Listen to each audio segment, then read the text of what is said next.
Vamos a leer Mateo capítulo 5, de los versículos 21 al 26.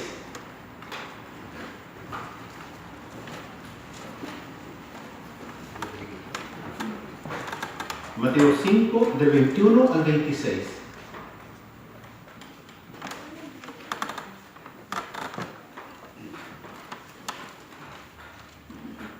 Dice así la Escritura: Oísteis que fue dicho a los antiguos: no matarás, y cualquiera que matare será culpable de juicio. Pero yo os digo que cualquiera que se enoje contra su hermano será culpable de juicio, y cualquiera que diga necio a su hermano será culpable ante el concilio, y cualquiera que le diga fatuo quedará expuesto al infierno de fuego.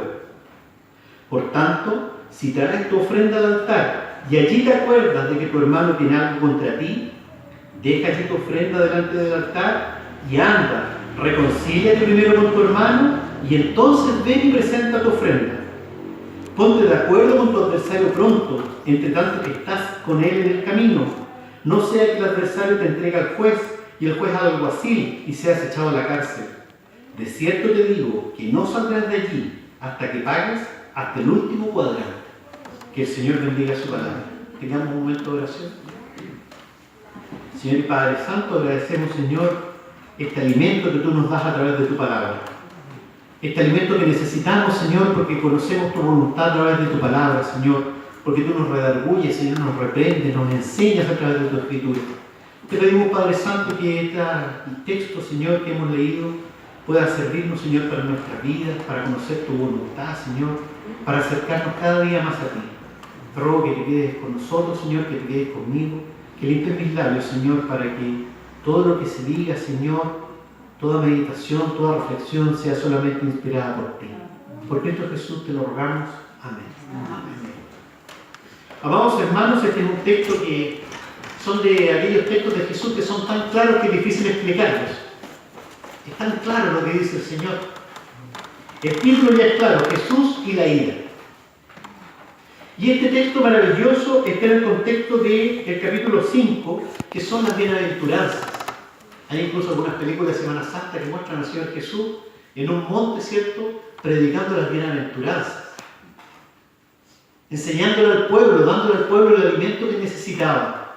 Y en la primera parte del capítulo 5 ustedes pueden ver que están las típicas bienaventuranzas que nosotros conocemos, ¿verdad? Bienaventurados los pobres en espíritu, porque de ellos el reino de los cielos.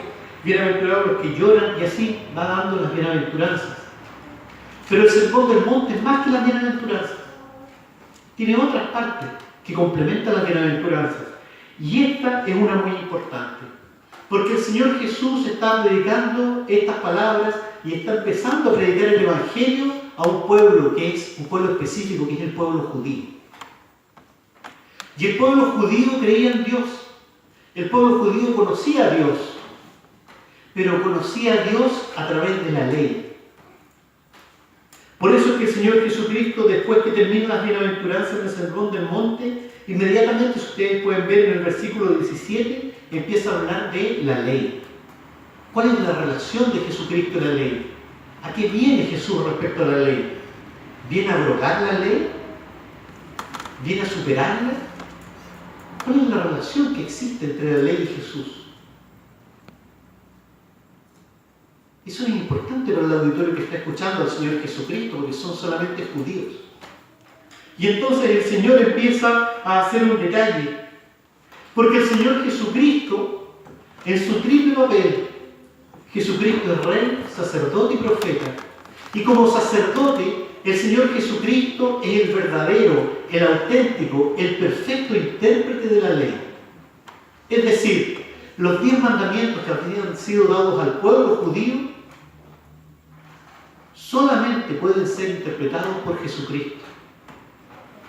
Cristo tiene la interpretación perfecta de los mandamientos de Dios para el hombre. Y en este capítulo que leemos entonces, el Señor Jesucristo dice: oíste que fue dicho a los antiguos, es decir, ustedes saben que se dieron los 10 mandamientos, y en los 10 mandamientos un mandamiento explícito dice: no matarás. Ese es el mandamiento. Eso dice la letra: no matarás, porque cualquiera que matare será culpable de juicio. ¿Cuál era el problema que tenían los judíos entonces con este mandamiento? ¿Cuáles eran los problemas o cuáles eran las dificultades que presentaban los judíos cuando interpretaban la ley? ¿Por qué no lograban entender realmente cuál era el significado profundo de la ley? Porque para el pueblo judío, a través de su sacerdocio, la ley se había transformado solamente en un aparato jurídico. Para el judío la ley solamente era legislación jurídica.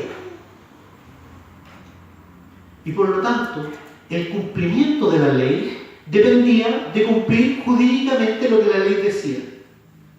O sea, vamos haciendo como nuestra ley del tránsito, ¿verdad? ¿Y qué dice la ley del tránsito? Fíjense, dice algo bien interesante. La ley del tránsito no nos condena si es que nosotros pensamos en pasarnos la luz roja.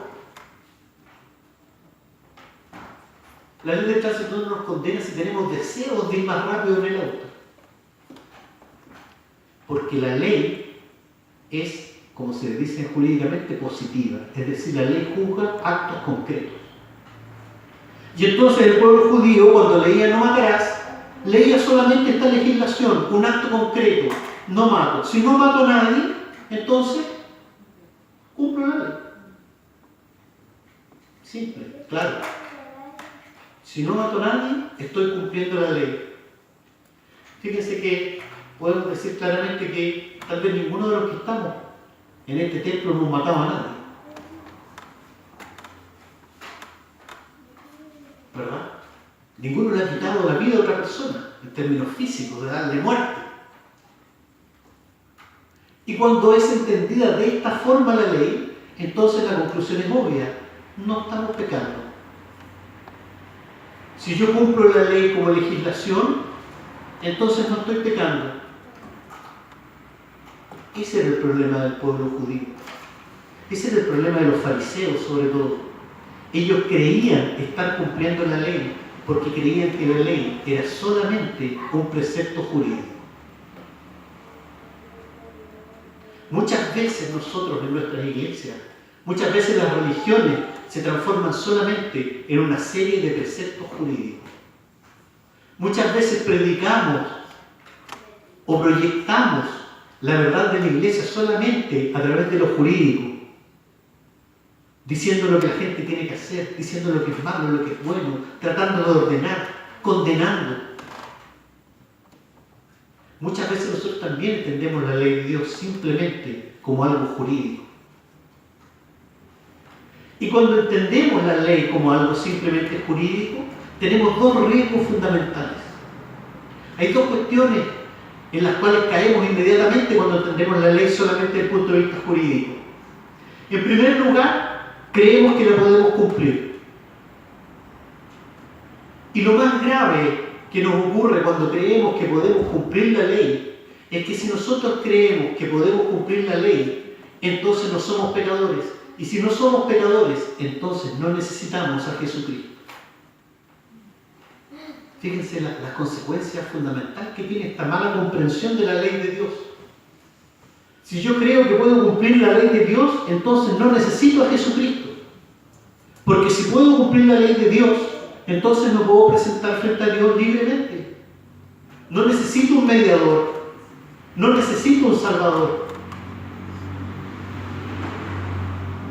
Y en segundo lugar, si yo creo que puedo cumplir la ley de Dios, y esto podemos revisarlo en todos los evangelios que le pasaban a los fariseos, entonces empiezo a condenar. Empiezo a condenar a aquellos que, según yo, no la están cumpliendo. Imagínense la contradicción de la vida de estas personas. Aplicaban todo su celo, todas sus energías por cumplir detalladamente la ley de Dios. Y sin embargo, ese concepto que tenían de la ley de Dios, lo que hacía era alejarlos realmente del Señor. Se alejaban del Señor porque se sentían justos, porque se sentían buenos, porque se sentían mejores que el resto. Porque entendían, vuelvo a repetir, que la ley es solamente un artefacto jurídico. Sin embargo, el Señor Jesucristo, que es el intérprete perfecto de la ley, les dice: ustedes están equivocados. La ley no es solamente un artefacto jurídico. La ley no tiene un carácter solamente legislativo. La ley tiene un carácter espiritual. La ley revela la voluntad espiritual de Dios para el hombre. La ley revela cuál es la voluntad que Dios tiene para que el hombre viva según su voluntad. Y esa voluntad es una voluntad espiritual. La ley dice mucho más que lo que la letra indica. Cuando la ley dice no matarás, dice: ustedes se equivocan con creer que simplemente esto tiene que ver con quitarle la vida a otra persona. Cuando la ley dice no matarás, en realidad lo que está diciendo es que debemos amar a nuestro prójimo. Es mucho más amplia de lo que ustedes creen, está diciendo el Señor Jesucristo. Es mucho más elevada de lo que ustedes creen. Es mucho más difícil de cumplir de lo que ustedes creen. Por eso es que agrega, dice: pero yo digo que cualquiera que se enoje contra su hermano será culpable de juicio. Y entonces la pregunta que hacíamos al inicio: ¿quién ha quitado la vida a otra persona en este templo? ¿Quién ha matado a alguien en este templo? Seguramente nadie. Pero el Señor Jesucristo cambia la pregunta y dice: ¿quién de este templo no se ha enojado contra su hermano? ¿Quién en este templo no se ha enojado contra su hijo, contra su padre? ¿Quién está libre de la ley? ¿Cómo podemos estar libres de la ley cuando entendemos el verdadero sentido espiritual de la ley?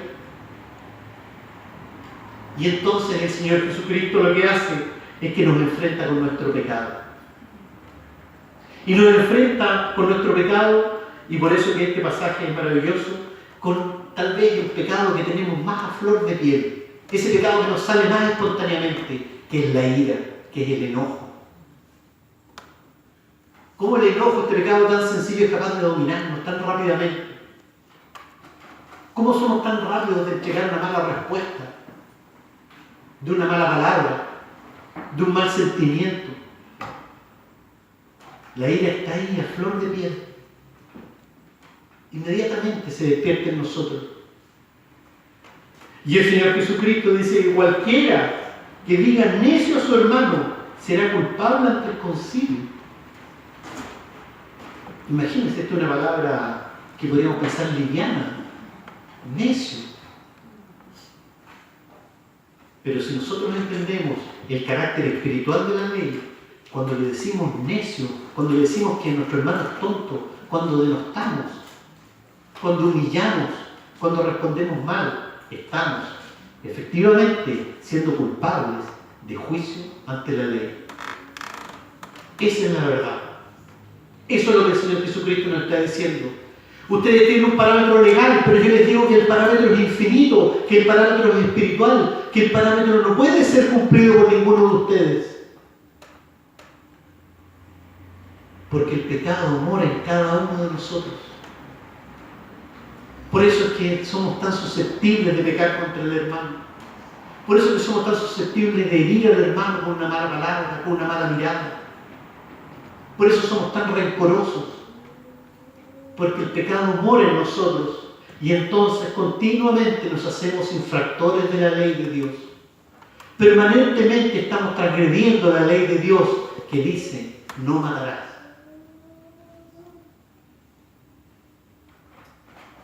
El Señor Jesucristo nos muestra nuestra debilidad, pero al mismo tiempo Él se muestra como el suficiente Salvador frente a nuestra debilidad. Por eso era necesario que el Señor Jesucristo viniera a la tierra, porque Él vino a cumplir la ley. Solamente Él podía cumplir perfectamente la ley de Dios, y a través de su cumplimiento nosotros somos salvos delante del Señor. Ninguno de nosotros puede presentarse delante de Dios, porque todos infringimos la ley de una u otra forma. Sin embargo, Cristo entrega su vida por nosotros y Él paga el precio de nuestro incumplimiento. Él paga el precio de nuestra infracción a la ley. Por eso que la Escritura dice que Él es nuestro abogado. Él nos defiende frente a este juicio que se nos viene. Por tanto, dice, cualquiera que le diga fatuo quedará expuesto al infierno de fuego.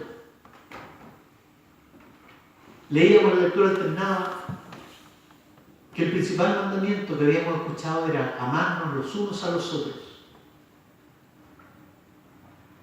Y fíjense lo que dice. Cualquiera que diga necio a su hermano, cualquiera que ofenda a su hermano, será expuesto al fuego del infierno. ¿Cuántas veces nosotros acumulamos ira? ¿Cuántas veces herimos? ¿Cuántas veces en nuestras relaciones familiares guardamos enojo? Por eso que el Evangelio nos dice, no se ponga el sol sobre vuestro enojo.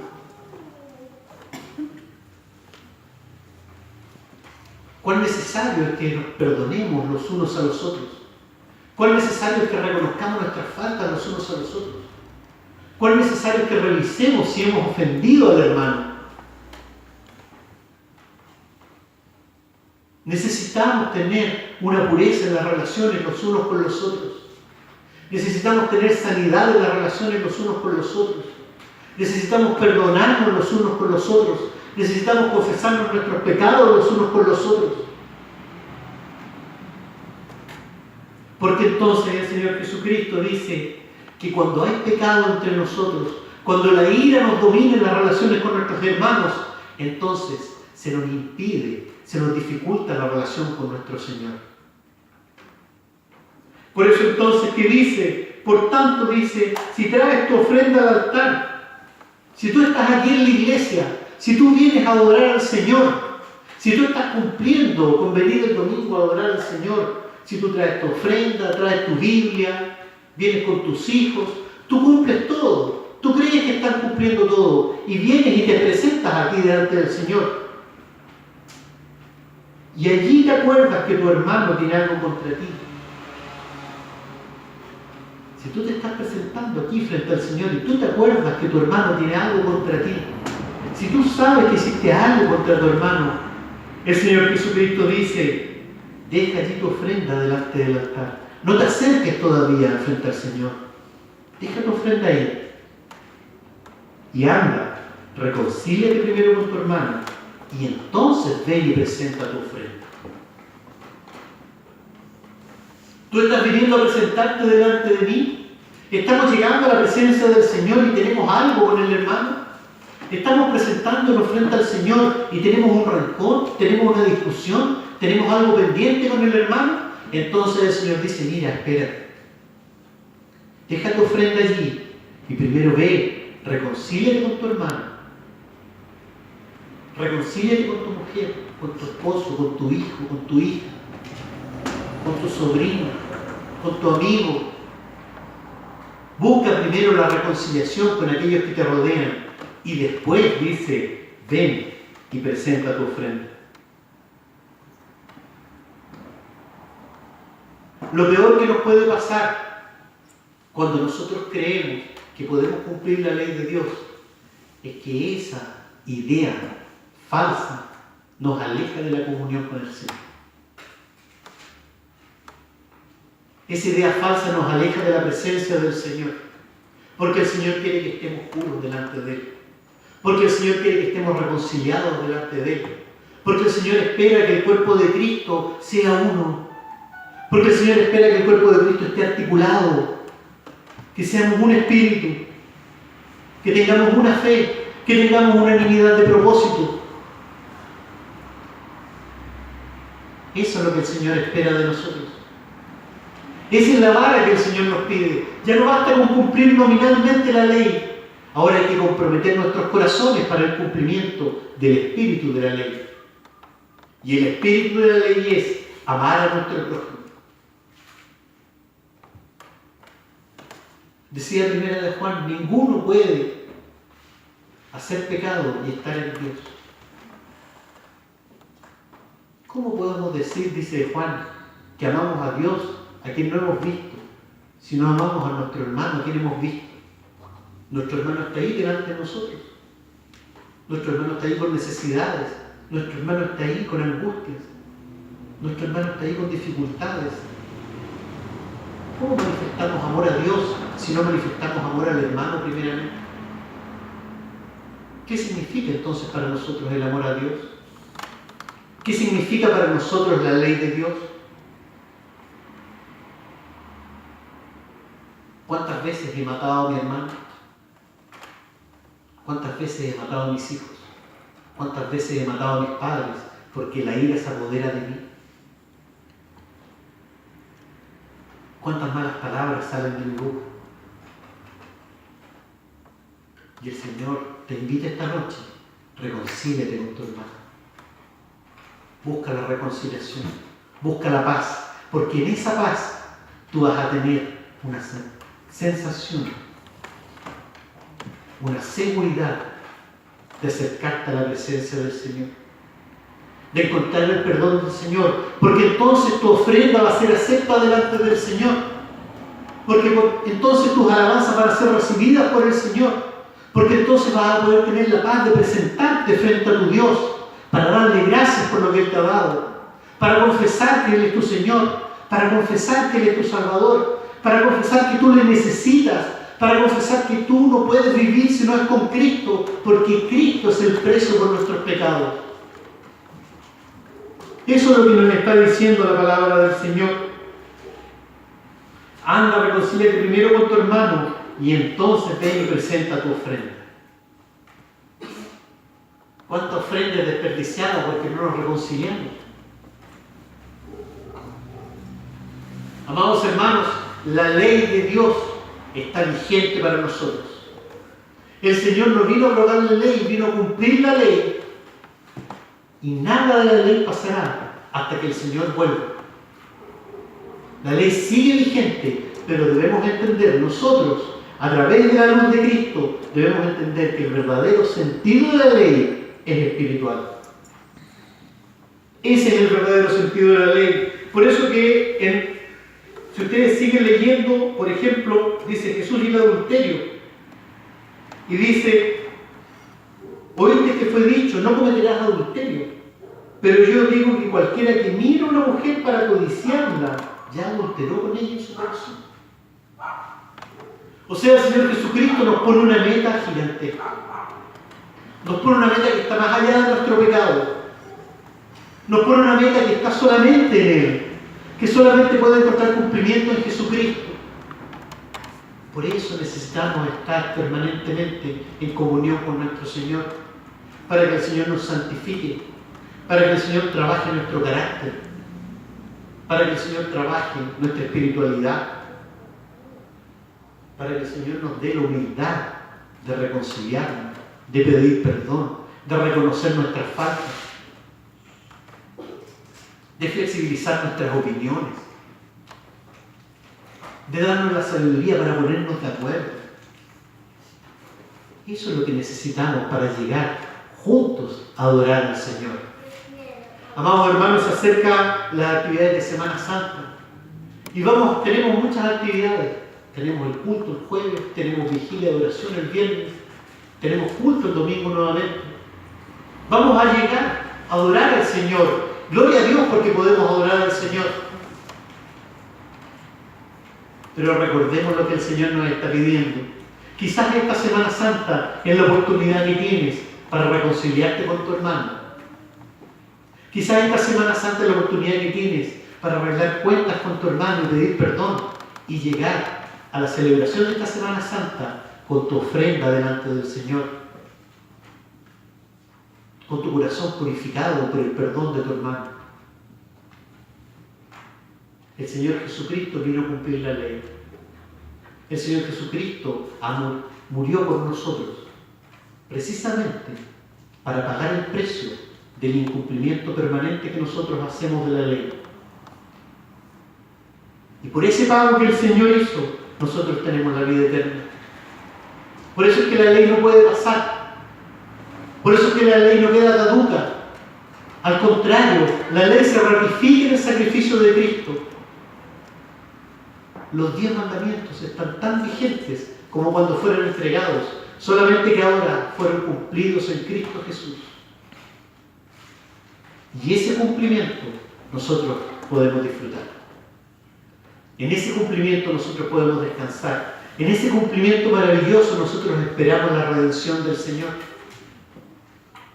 En ese cumplimiento maravilloso nosotros cantábamos en una de las alabanzas: Maranata, Cristo viene.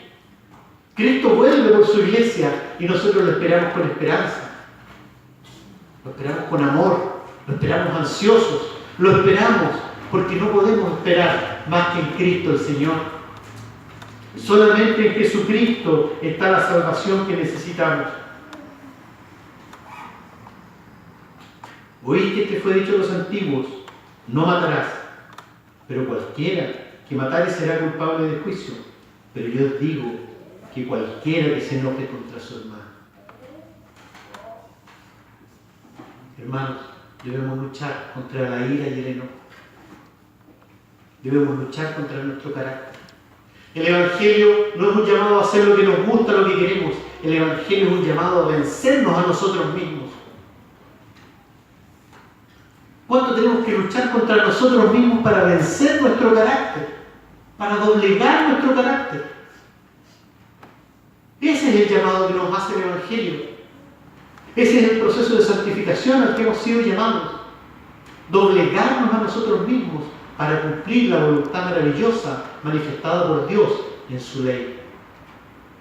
Esa ley que nos muestra cuál es el camino que debemos seguir. Quiere el Señor bendecirnos y acompañarnos en esta misión que el Señor nos muestra esta noche. Quiere el Señor darnos la oportunidad esta semana de reconciliarnos con aquellos que tenemos que reconciliarnos. Quiere el Señor darnos esta semana, darnos el valor para pedir perdón a quien debemos pedirle perdón.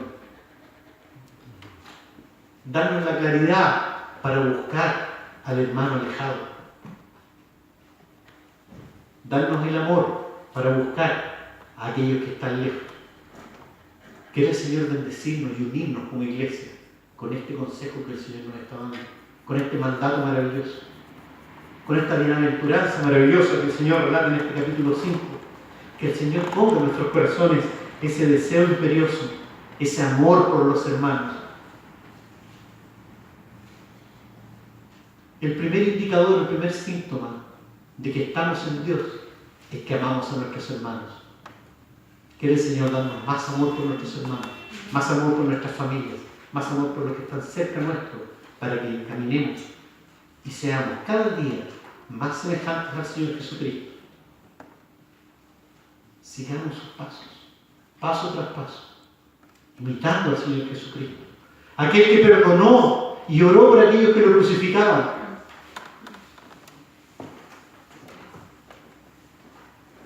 Aquel que fue maltratado, aquel que fue humillado y sin embargo perdonó. Ese es el ejemplo supremo que tenemos en Jesucristo. Eso es lo que necesita tu hermano. Eso es lo que tú debes hacer con el que está a tu lado. Que el Señor nos bendiga, que el Señor nos acompañe. Tengamos un momento de oración.